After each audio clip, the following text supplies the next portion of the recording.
Hello, welcome to the channel. Now, if you've just tuned in for the first time, what you will see is a homemade rat rod 4x4. It initially started life as a Morris Minor Traveller and was beyond any economical repair. So I took the cab, cut the bulbs out of the doors, built a back end for this, mounted it to a Range Rover chassis. There's a little bit of Volkswagen Beetle in it, there's a little bit of Morris Minor in it, a little bit of Range Rover in it, and a bit of a Rover 105, because that is what this is from. And that has been moulded in to the front. Has a 4-litre V8, and there are build videos at the beginning of this index if you want to see what I did. And I am by no means an expert fabricator. This is all new to me. I've been learning, I've been doing it for a while, but this is the first proper car that I've undertook. Done a couple of Land Rover hybrids, but they're not exactly difficult. It's a few side riggers and then change the body over now, so it was easy enough. But no, this has been a real epic pain in my backside, this has. So welcome to the channel, and this episode is about replacing my floor that I cut out and starting the bulkhead trim up and replacing the brake levers. Thanks for watching. Right, Saturday. I've been playing about with this. Ideally I need to change that end for a rose joint. I'll grind that sucker flat and stick a nut on the end and see what happens and use it like a clevis. Unfortunately though, the mounting point isn't very good, and I think I'm going to need to build a box around that mechanism with a H-gate plate over the top. It's stiff, but that's because the car's not blinking moving. That's in neutral now. I can go down one more struggle, but the problem is all of this flimsy metal that needs to be mounted onto something extremely solid. Because look at that, do you see what I mean? And that falls over. So I've got to dismantle that tomorrow, undo this lever here, make up a new lever under here. This is a longer movement. I'm wondering if I can come off my existing lever here, but I'm going to have to put some strength underneath to stop that from bowing up, which is what it is doing at the moment. I'll put the second one in. We need some kind of brace for this to stop it from moving around. It's that top one that's really a struggle, but having saying all of this, and I don't know this for a fact, I'm assuming the engine needs to be really rotating in order to get that to go in smoothly. The bottom one is done. I've just got to weld up the block and tidy it all up, you know, cut, weld and do some other bits to it. But ideally I could do with something coming off, going off to a triangulation like here.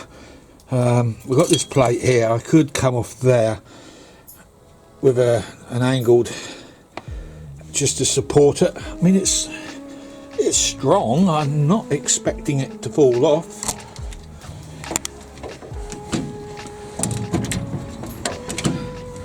So I'm assuming that's diff lock. It's very stiff. Something's gone on. I've been using an impact driver to do that nut up, and I've got a horrible feeling I've broken something. I don't know. I really don't know. If it's going to be a problem, then we'll have to take the transfer box off, good God forbid, and pull that area apart and see what the hell is going on in there.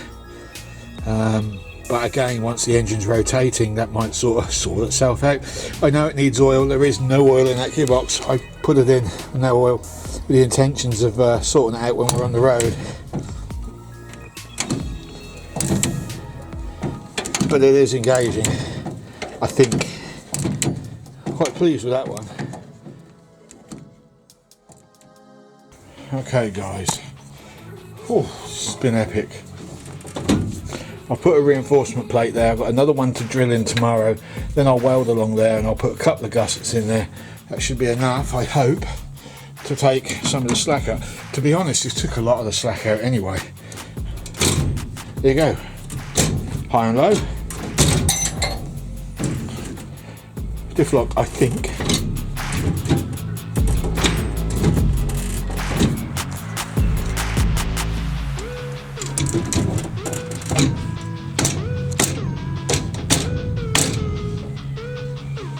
It works. Now I can't do anything about the gear stick until I've got one running. What I was going to do was cut it, bring it out further, but bring it up here maybe, so I've got it right there where I need it. Problem is, I don't want a passenger headbutting the bloody thing. That's what I'm a bit concerned about, obviously. So we'll see where we end up with that. But at the moment, it kind of works, doesn't it? I really don't have anything else. The only other thing I can do is put the passenger seat further back, like really further back, so there's like a big open area here, and then mount the seat belt probably there somewhere instead of it being on here. We're putting roll cage round it or in it, so that post will be protected. The weakest point at the moment is at the bottom. There is a big lump of steel that runs all the way through there. Strengthen it up because they are really quite weak, especially for modern motoring. But this is not a modern motor, so it's all I can do today. I've kind of had enough now. Move them in the back, and we'll finish off tomorrow. We've just got to weld that up, cut these and put some washers and nuts on that, and on that I found a longer nut for that, so I've got to take the whole plate off again. Got to remove this, and I personally think we're good to go. I was going to put an extra plate across here down to there, but I'll be honest with you, I don't think I need it. The only thing I'm concerned about is this is a little stiff, and it wasn't before I started. Not going to lie, I'm a bit worried I might have broken something or damaged something inside. I guess we'll find out when we get it on the road. I could be looking for another, well, some bits for it at least. So we'll see where we go. Best I can come up with. There was nowhere else to put it. I wanted to put it under here, but as you can see there's a heater there and it's in the way, and it's just nowhere. So I'll have to move the seat further back, I reckon. Don't have any choice. Going to be seat belts in here. I might put race harnesses in. I mean, I've got a hole at the top of each seat, so I have reinforced that by a massive amount. I welded that plate to that. I didn't bolt it down in the end, and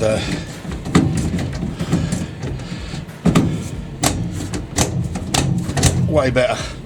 Now, please don't think that that gear stick is staying the way you see it. I've got a lot more work to do. I want that up here somewhere. In fact, it'd be nice to have it at that angle, and I'm hoping this is high range up, but I genuinely do not know, if I'm honest, what position this is in. I don't even know if that's diff lock or if that's diff lock. I just do not know. Can I switch it around? Well, I could switch the high and low to that, and the diff lock could then be that if it came to it, but I can't, other than turning the cables. Instead of having the cables go that way round, I could have them go that way round, feeding that way, and then the levers would be reversed. That's the only other way to do it, but I'd need a lot longer cables to be able to reach all the way around. So I think the answer to that is no.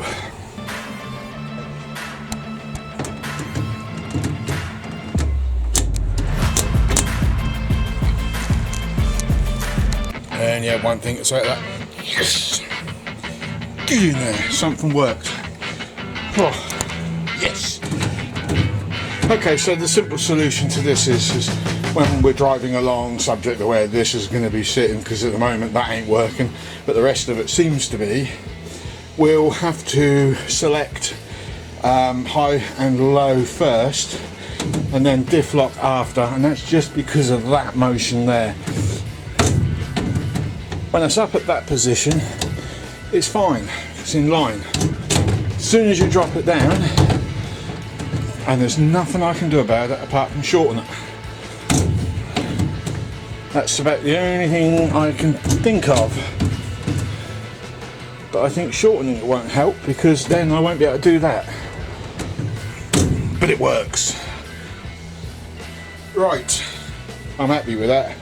So we've got heavy duty steel plate. We've got a gear selector unit out of a Fiat Ducato van, with one alteration here, because that originally went at an angle. And obviously I've got feet going in this thing, at this area, so I needed to keep feet out of the way. Don't know if I'm going to put a box around it yet. I might not, I don't know.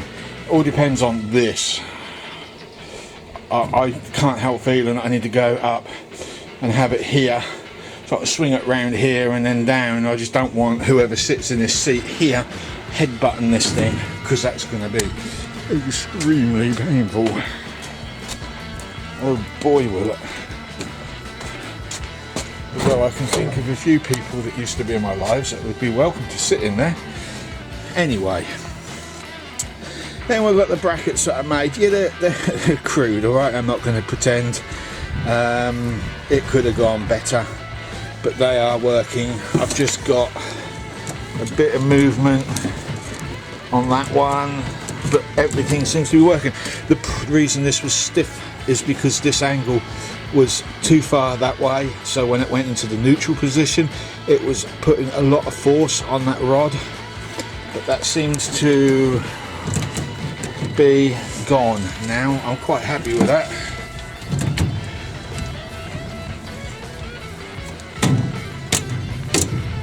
There we go. Right, we just got to take that plate off, throw that away, it's not needed.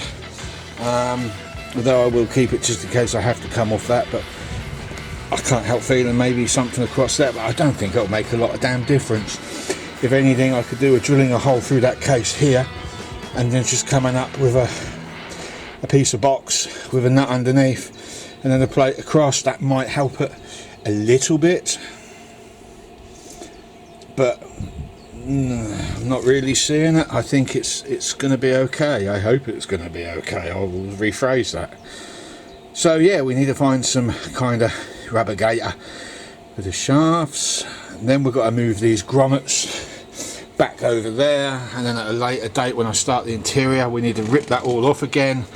I'm not looking forward to that. The clips that hold them cables in are a nightmare to get off, but we need to make a hole in the bulkhead, put the rubbers in, and thread everything through properly, and then we can bolt everything back in. We've got to try and stop the fumes coming from the engine bay into here. It's called a bulkhead stroke firewall for a reason.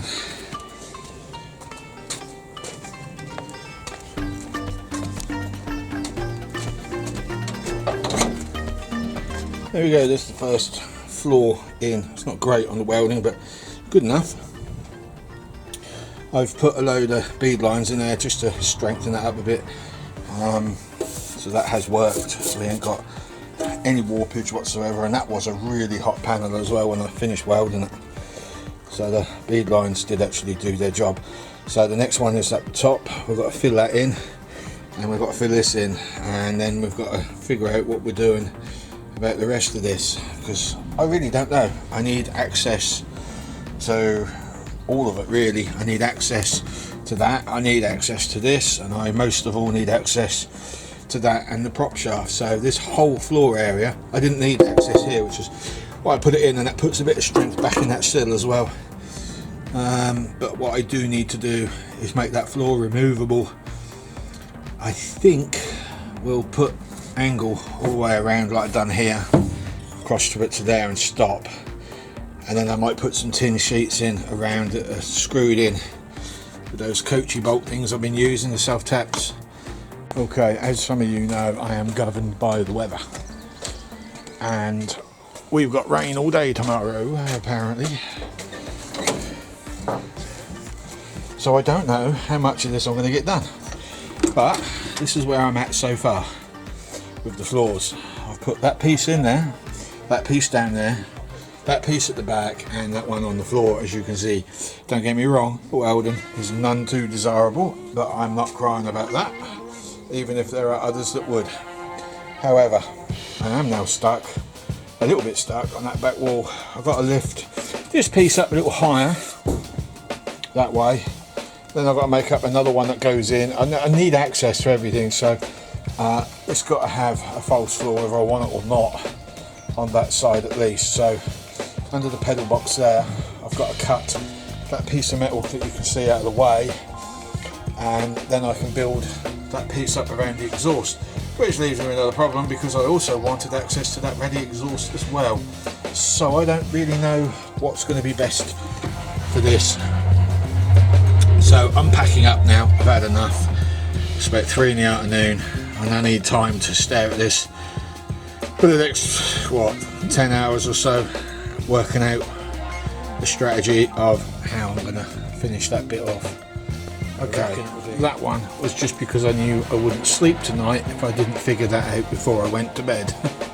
So tomorrow we've just got to make up a big plate to go all the way along, which will get screwed in. So I've just got to finish off and tidy up some welding, fill a gap up there, and I think we will connect this to that as well.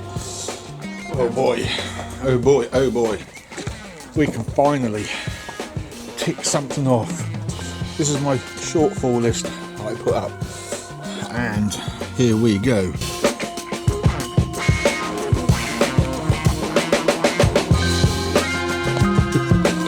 Yes. Floor pans are done. Let me show you what we have. There you go. Shock horror. In less than what? Well, we did the gear selector Saturday, Sunday, and a little bit of Monday, and Monday, Tuesday, and today's Wednesday. I finally got it finished.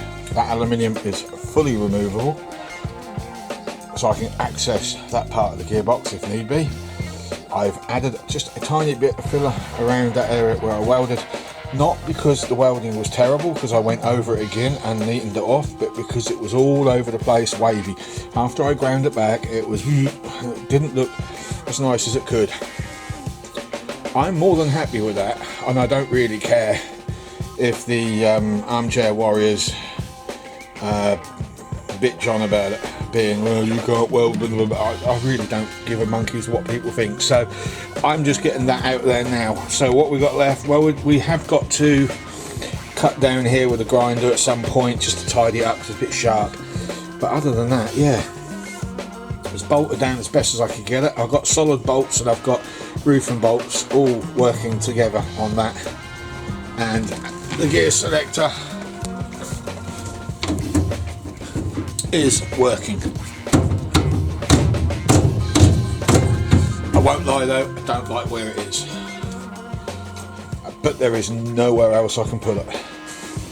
Nowhere. That's the only spot I could find. If I can get a smaller version of that I will, but at the moment that's it. I mean, we could come off with an arm as we spoke about, so it's out of a higher position, but I don't know if that's really worth all that aggro. We'll see where we go. I will address that when I need to. At the moment we need to finish off. So there's the pedals. I've sat in the seat. It's so much more comfortable. Pedals are still way too high. So we've got a lot of work ahead of us still. Right, as it's only Wednesday, tomorrow, not today, I'm tired now. Tomorrow we'll cut out the rest of that bulkhead, and I think we'll take out that pedal box, disconnect the brakes, servo and everything, and that over there is going to be going in. So this week, the remainder of this week, we're going to mount that, but we're doing nothing else, and then I shall upload the video. I've got something else. Picked up something really cool and cheap. I also picked up a dent in my car as well. Look what this swine went and did, reversed right into the damn thing. Anyway, another video. There you go. So I think we will do a little restoration on this, nothing special. We'll clean it all up. I don't know how long I've been sitting in this guy's shed, but I got this really cheap. I'm so chuffed with it. We're going to clean it all up, get it working, and then I'm going to make a decision on whether I need to keep it or get rid of it. I bought it to sell it. I've got another car to buy, and I need all the money I can muster. And I thought to myself when I saw this, there's at least 250 to 450 pounds worth of lathe sitting here.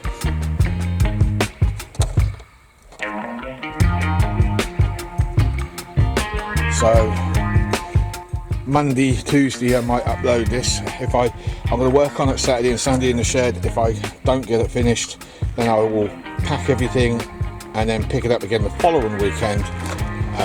And then whenever I've got the video done, I'll upload it.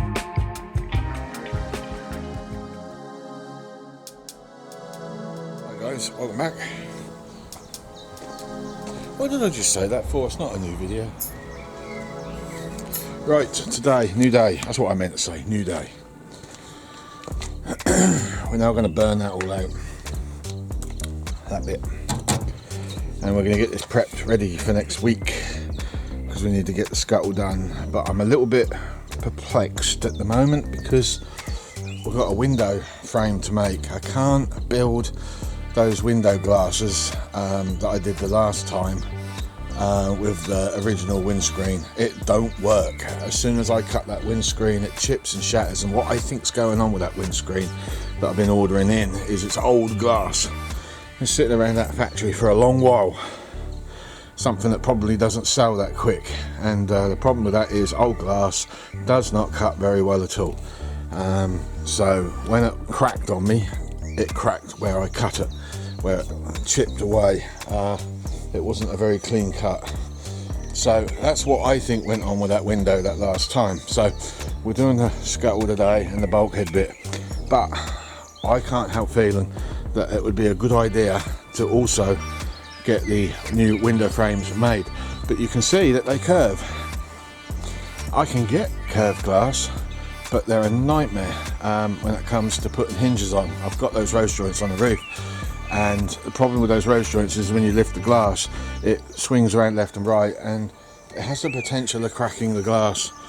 So I really do need to do what they do at the manufacturers years back, and that's put piano hinges in. But for that, I need it to be flat, and flat it ain't. Now, a friend of mine who's done all of this before was talking to me about it, and said you need to pop up and I need to show you on another vehicle what you need to do. But he is just too busy, and I am too impatient because, well, the weather's getting good and people will be out in their garden soon, and I don't want to be peeing everybody off. So I just need to get on with it, or accept the fact that it's just going to have a standard Morris windscreen, which would be the quickest and easiest way around this. Cut the split out, hammer out that frame that I dented in at the bottom, and just put a standard screen. I mean, we'll see where we end up. I'd very much like a splitter, but it may not happen.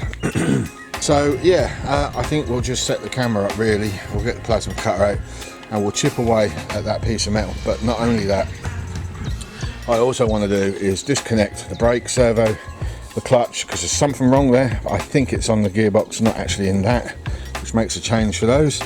And I want to get rid of this cage because I want to fit this cage in. See if it looks like it's made to fit. That's why I want to use it. Really good. It's really rusty. We've got to pull it apart. God forbid, grease up that shaft. But I think it will go in. Re-drill some new holes, and we should be able to reuse that block. As you can see, that extension, that's custom. I think this is BMW. I think that was Jag, or the other way around, one or the other. And for love and money, I can't remember. That might have been Jag as well, but I can't remember. We did pull a Jaguar apart at the very beginning of this. Part of that sponsorship that I had. or have. Don't know if I still got it. I haven't been down there in over a year, so and I haven't, apart from that little bit of yellow up there. That was the last time we had advert, because we had to rebuild all of that. So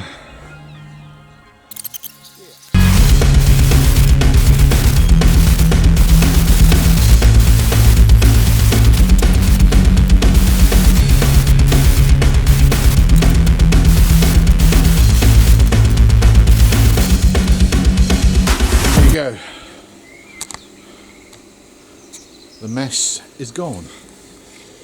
So what we'll probably end up doing is welding onto that, or putting a new one of these in, but welding against that carefully, and then we'll plate this down to that edge there and put a new bubble in like the old Moggies had, and do something. Right, start again. Battery just kicked out on me. I've got my charger pack on here, look, handy old thing that. We've got a weak battery and a camera. Get one of these car starter packs, because they come with a series of charging, and they're really good for keeping your battery charged up on your phone or whatever. So yeah, okay, back to it. I'll give it 4 hours out of that, by the way. Anyway, so where were we? Yeah, we'll grind that flat smooth. This is going to be the new shelf. Inside we can attach stuff to that, like water bottles and whatnot, and then we'll plate down with some really thick heavy plate that I've got, which is going to be cut from this here tank, which I have decided I'm not using for its original purpose. So that's going to get cut out. All the metal from that will find its way in there somewhere. And we've got the leftovers. I hope we've got enough leftovers where we can remodel that, but it still leaves me with the problem of that window, and I need to make my mind up if the best thing I can do is just put the original Moggy window back in and just live with it. Genuinely don't know. I'd love to have a split screen in here. I'd love it. I think it would make it, but I don't know if that's feasible at this point in time. So we will see. Right, moving on. We've got to take all of that lot off now.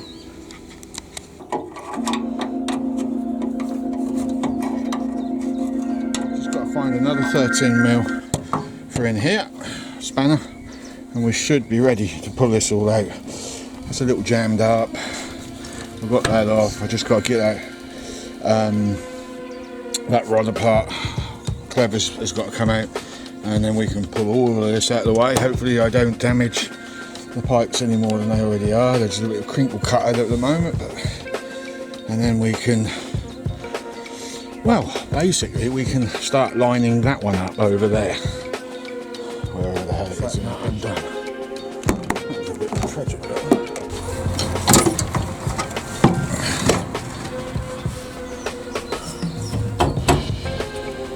Oh, he only welded it in, did he? Oh, wonderful.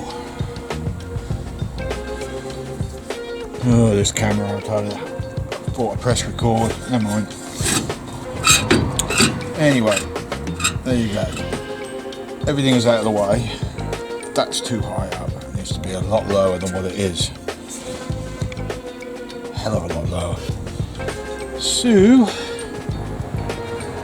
I think what we're going to have to do is we're going to have to chop that piece off there, mould it into the hole, and then cut all of this little lot here out, and then that sits on the bulkhead face, and then we build a temporary cover, maybe reinforce that as well, because we are losing that bit up there, and then build around it. Cut out as much rubbish as we can and just incorporate it in. It would be nice to have this exposed, but I don't think it's going to happen. It would be nice to have that exposed, because that way I can pull the shaft out if it ever needs to come out. It's actually really well made. Little screws on the R-clips to stop the R-clips from falling out on each end. They're probably going to break anyway, but yeah. I think this is going to be the only way to do it. But this bit here does need to go.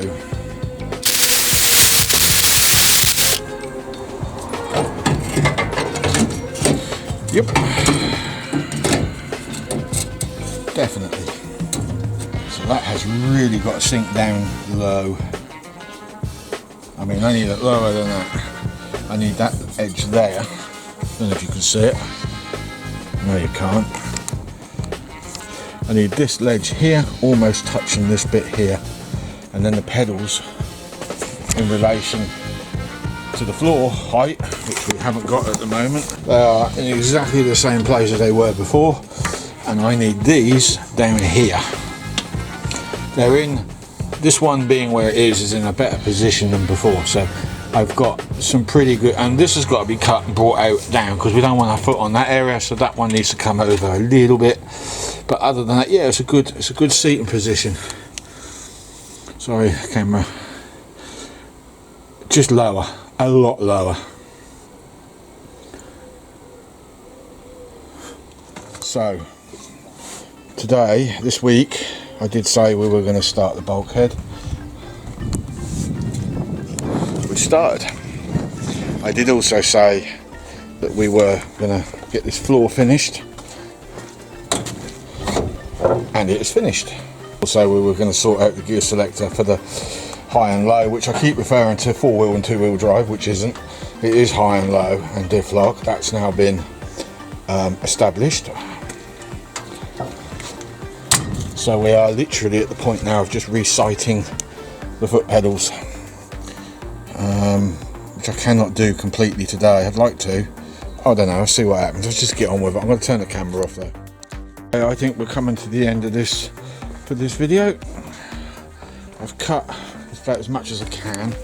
I've got to do a tiny bit more trimming, but that's going to be done with the grinder, and that will be done Monday subject to weather. I think we've got a bit of rain coming today, I'm not sure. Clouds look a bit ominous and the sun keeps disappearing. So next thing to do is to strip that brake unit down, give it a good clean up, get everything moving, cut some new holes for the servo to go on, work the arm length, sort that out, and the same with the clutch. That should be a standard. This should be standard, actually, thinking about it. I'll be very surprised. Yeah, it is. So that'll go straight on there, so we've got nothing to worry about on the side of the clutch. I just don't know if I need to lengthen the pedals or not. I just don't know at the moment, or whether to shunt it over, but I don't have any room on the clutch. I mean, I am touching that box already, so we might have to bend that one around a bit, heat it up and bend it about. I don't know if they're too high or too low. I just don't know. I think the best thing I can do prior to Monday is measure my Citroen pedals from the floor distance and then work that into this. If I have to cut these and lengthen them, then I'm afraid I will have to cut them and I will have to lengthen them, and there's nothing I can do about it. It is what it is. We do need to shift this throttle over though. So for this week, I'd like to say thank you. I hope you enjoyed this one, and we'll pick this up again on Monday, because I think it's time to have a nice long weekend. We've got another project I'm actually itching to get to, but we ain't going to get it done this weekend though. I found some faults that's going to cost me money, which is probably why it went really cheap. The lathe. They were making these about 1930. It's American, and it's one of the early ones because it doesn't have the bed extensions on it. It's pretty rudimentary, but it's a gorgeous bit of kit. I love good engineered stuff, I really do. But the problems we've got is this thread in here is all chafed up, so I've got to get a new one. I haven't got the skill set to make that. My big lathe won't make it. This one has also got chewed up teeth underneath that I've discovered. Can't show you them, but we can certainly take that all off. This one I might be lucky to weld the teeth up and put it on my big lathe and clean all the clean it all out basically, and have another bash at replacing that thread where it's busted. This one, not so. I just don't think I can do it. I mean, I can try, I just don't think I'll succeed. Also, this was all seized up. We've freed it off now. Managed to free that up. We took the bushings out. Somebody has lead lined the interior of that, which I thought was a clever way of taking up space. And there's 2 spaces on the back. I don't know in relation to how square that is going to be when it goes back together. But we have another one. The screw thread cutter down here. All the gearbox. The gearbox is not that great. It's loose. The lever is very wobbly. When you, and this is really clever, the belt change, look at this. It's on the cam. And on this one, that moves those gears forward. So that one touches that, which spins that one, which spins that one. However, that's seized. That is seized solid. So we've got to take all that out again, and we've got to try and free that all off, and then we can go from there. We got loads of change wheels and stuff for it. Look at them, all in there, and we got all that little lot down there as well. It's also a wood cutting one. It was made as a wood cutting one as well. This is a multi-purpose lathe. I am impressed with this. I like it a lot.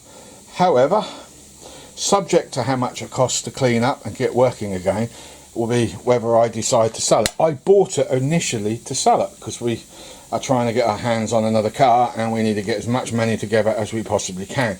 So that's partly why I bought that knackered pram home, for what I paid for it. I thought if I just give it a scrub down, put new levers on, we can get that out for about 50 quid, and this thing I'll be looking at about 250 to 450 I reckon, and see where it goes if I decide to sell. It all depends how much it costs to repair these screws basically, and if I end up breaking something, and I am such a clumsy clot, I will probably break something. I always do, but we'll see where we go with it. So I've got to very carefully pull it apart. Somewhere in that shelving unit I've got a 4-jaw chuck which I'm going to mount to this as well, and then it will go in the other room in there next to my big lathe, subject to that motor running. I don't know who put that pulley on at the front, but that's messed. I don't know what the situation is. I think somebody skilled had this lathe and probably died, and it was left in a shed possibly, or was passed on to somebody else. I probably suspect that it was passed on to somebody else. Didn't have a clue what they were doing, hence all the damage in here and down there. I think they broke it, then decided it was of no more use, shoved it in a shed, probably died. It got forgotten about for years, and then this guy that I got it off, maybe he is a house clearance and found it and decided to chuck it on a boot sale. Right, so I want to say thanks very much all of you for your likes and shares. I hope this episode has redeemed myself from cutting the floor out, because that must have looked when I was cutting that floor out that, oh my god, what is he doing? He's never going to do it. Well, I think I've proven I could. And we've even got a decent gear selector, but we won't know how effective that is until we get this thing on the road. So I want to say thanks for your likes and shares, and we'll see you on Monday. Bye bye.